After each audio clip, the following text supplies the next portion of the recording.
For my last poetry, bibilisan ko na lang. Actually, na-bigkas ko na siya kanina nung rehearsal, pero bibigkasin ko pa rin para sa mga wala kanina. Muli, ito naman ay tungkol sa mga tao. Sinasabi nila sa sarili nilang marami pa akong oras. Sabi nila, enjoy ko muna yung buhay ko. Saka na ako magbabago kapag dumating na yung araw kung saan malapit na akong mamatay. So muli, ang pamagat ng tulang ito ay scripted eulogy.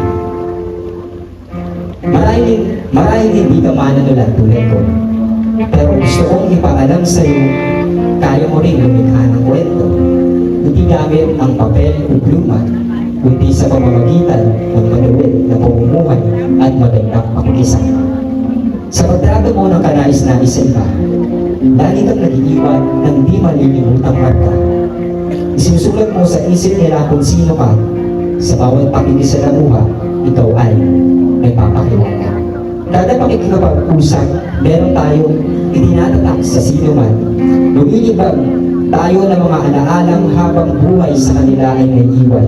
Kaya ngayon pa lang, habang tayo ay kabataan, imahe na natin ay patuloy na ingatan. Dahil hindi totoong mahaba pa ang oras mo dahil bata ka pa. Walang kasiguraduhan kung sa mga susunod na araw, ikaw pa ay humihinga. Kaya ngayon, ang pinakamagandang panahon para simulan mong pagandahin ang iyong istorya, sapagkat mas magandang kumilos ng maaga kaysa magsisi ka dahil huli na. Kabataan, ito ang pinakamagandang kabanata. Huwag nating ipagpabukas ang paggawa ng tama. Panindigan mo na ngayon ang paglakad sa tamang landas upang hindi mababoy ang kwento bago pa maubos ang oras. Kung gusto mong makarinig ng magandang eulogy tungkol sa iyo, sa araw na mawala ka na dito sa mundo, ito ang pinakamaagang paghahanda. Ito ang araw na maagang paghahanda para paghandaan mo ang sasabihin ng mga tao tungkol sa iyo. Muli ang papagandang ko lang iyon ay scripted eulogy. Para yan sa mga taong nag-iisip na maaga pa, pero nakakalimutan nila na hindi natin hawak yung buhay natin. Muli, maraming salamat sa inyong pakikinig. So bago ako bumaba ng stage, gusto ko lang i-promote yung sarili ko.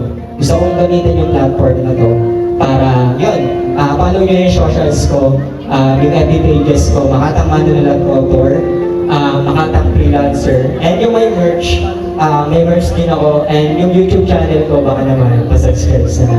And also, I am a freelance host, book editor, spoken word poetry artist, and photographer. And lastly, gusto ko lang ipakita sa inyo yung merch ko.